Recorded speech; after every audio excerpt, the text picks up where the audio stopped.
بسم الله الرحمن الرحيم. الحمد لله رب العالمين، والصلاة والسلام على نبينا محمد وعلى آله وأصحابه أجمعين. أما بعد، قال الشيخ عبد العزيز آل الشيخ حفظه الله تعالى في صدد ذكره للأمور التي ينبغي أن يعتني بها قارئ القرآن، قال: الأمر التاسع: لا بأس بقراءة القرآن في أحوال الإنسان ماشيا أو راكبا أو مضطجعا. فعن عبد الله بن مغفل رضي الله عنه أنه قال: رأيت النبي صلى الله عليه وسلم يقرأ وهو على ناقته أو على جمله وهي تسير به، وهو يقرأ سورة الفتح قراءة لينة، يقرأ وهو يرجع. خرجه البخاري. وفي الصحيحين عن عائشة رضي الله عنها أنها قالت: كان رسول الله صلى الله عليه وسلم يتكئ في حجري وأنا حائض فيقرأ القرآن. وجاء عن عائشة رضي الله عنها أيضا أنها كانت تقرأ حزبها وهي مضطجعة على السرير. وعن أبي موسى الأشعري رضي الله عنه أنه قال: إني أقرأ القرآن في صلاتي وأقرأ على فراشي. الأمر العاشر: قال: مما يتأكد العناية به سجود التلاوة، والجمهور على استحبابه لورود الأمر به، وقالوا مستحب، لأن عمر بن الخطاب رضي الله عنه قرأ يوم الجمعة على المنبر سورة النحل حتى إذا جاء السجدة نزل فسجد وسجد الناس، حتى إذا كانت الجمعة القابلة قرأ بها، حتى إذا جاء السجدة قال: أيها الناس، إنا نمر بالسجود، فمن سجد فقد أصاب، ومن لم يسجد فلا إثم عليه. ولم يسجد عمر.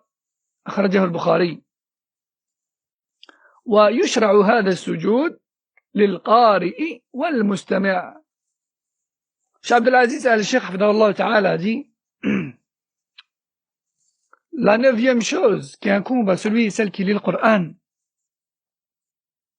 c'est de savoir qu'il est tout à fait permis de lire le Coran et de réciter le Coran dans toutes les situations, que l'on soit en train de marcher, ou que l'on soit à bord d'un moyen de locomotion, ou que l'on soit accoudé ou couché. Car en effet, il est rapporté d'après Abdullah ibn Mughaffal, qu'Allah l'agrée, il a dit: j'ai vu le prophète sallallahu alayhi wa sallam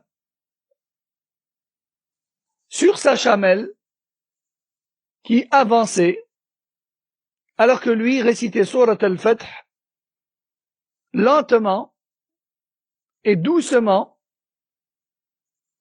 tout en faisant vibrer sa voix. Ou plutôt, il serait plus précis de dire, sa récitation contenait des vibrations de voix.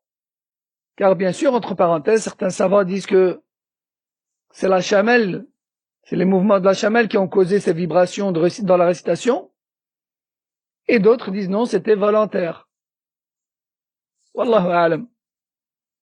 Al-Muhim, il a dit, et c'est ça qui nous intéresse le plus ici, qu'il récitait sur sa chamelle pendant qu'elle avançait. Rapporté par le Bukhari.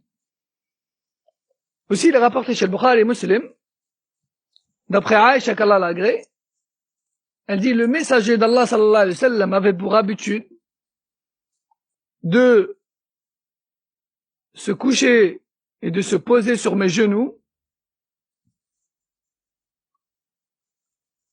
pendant qu'il récitait le Coran, alors que j'étais en état de menstru. Alors que j'étais en état de menstru.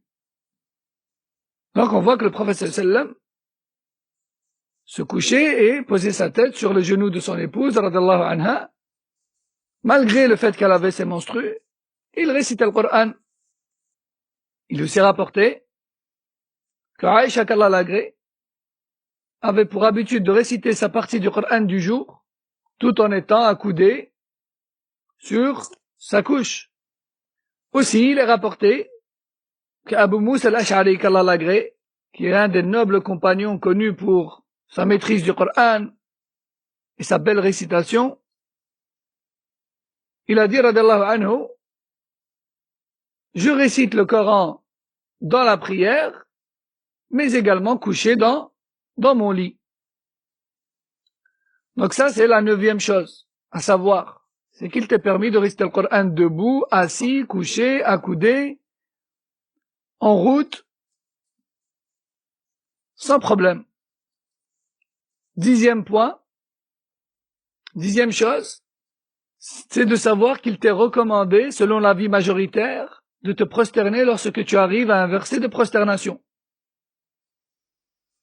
Il est rapporté qu'Omar ibn al-Khattab, qu'Allah l'agrée, est monté sur le mimbar, sur la chaire, un vendredi, et a récité aux gens Surat al-Nahl, Surat les abeilles.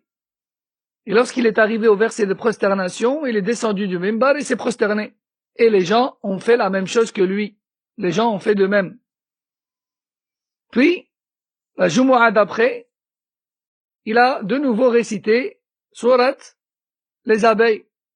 Et lorsqu'il est arrivé à la prosternation, il a dit, ô vous les gens, sachez qu'il nous arrive sans cesse d'arriver à des versets de prosternation. Celui qui se prosterne à ce moment-là, alors il a bien fait. Et celui qui ne se prosterne pas n'a rien à se reprocher. Et ce jour-là, Omar ne s'est pas prosterné. Fin du hadith rapporté par Bukhari. Aussi, dernière chose, il faut savoir que la prosternation de récitation, elle est tout aussi recommandée, elle est autant recommandée pour le lecteur lui-même que pour celui qui l'écoute, Et remarquez que j'ai dit celui qui l'écoute et non pas celui qui l'entend. Donc je répète, la prosternation de récitation, elle est recommandée autant pour le lecteur lui-même que pour celui qui l'écoute. فهذا والله أعلم وصلى الله وسلم وبارك على نبينا محمد وعلى آله وأصحابه أجمعين. والسلام عليكم ورحمة الله وبركاته.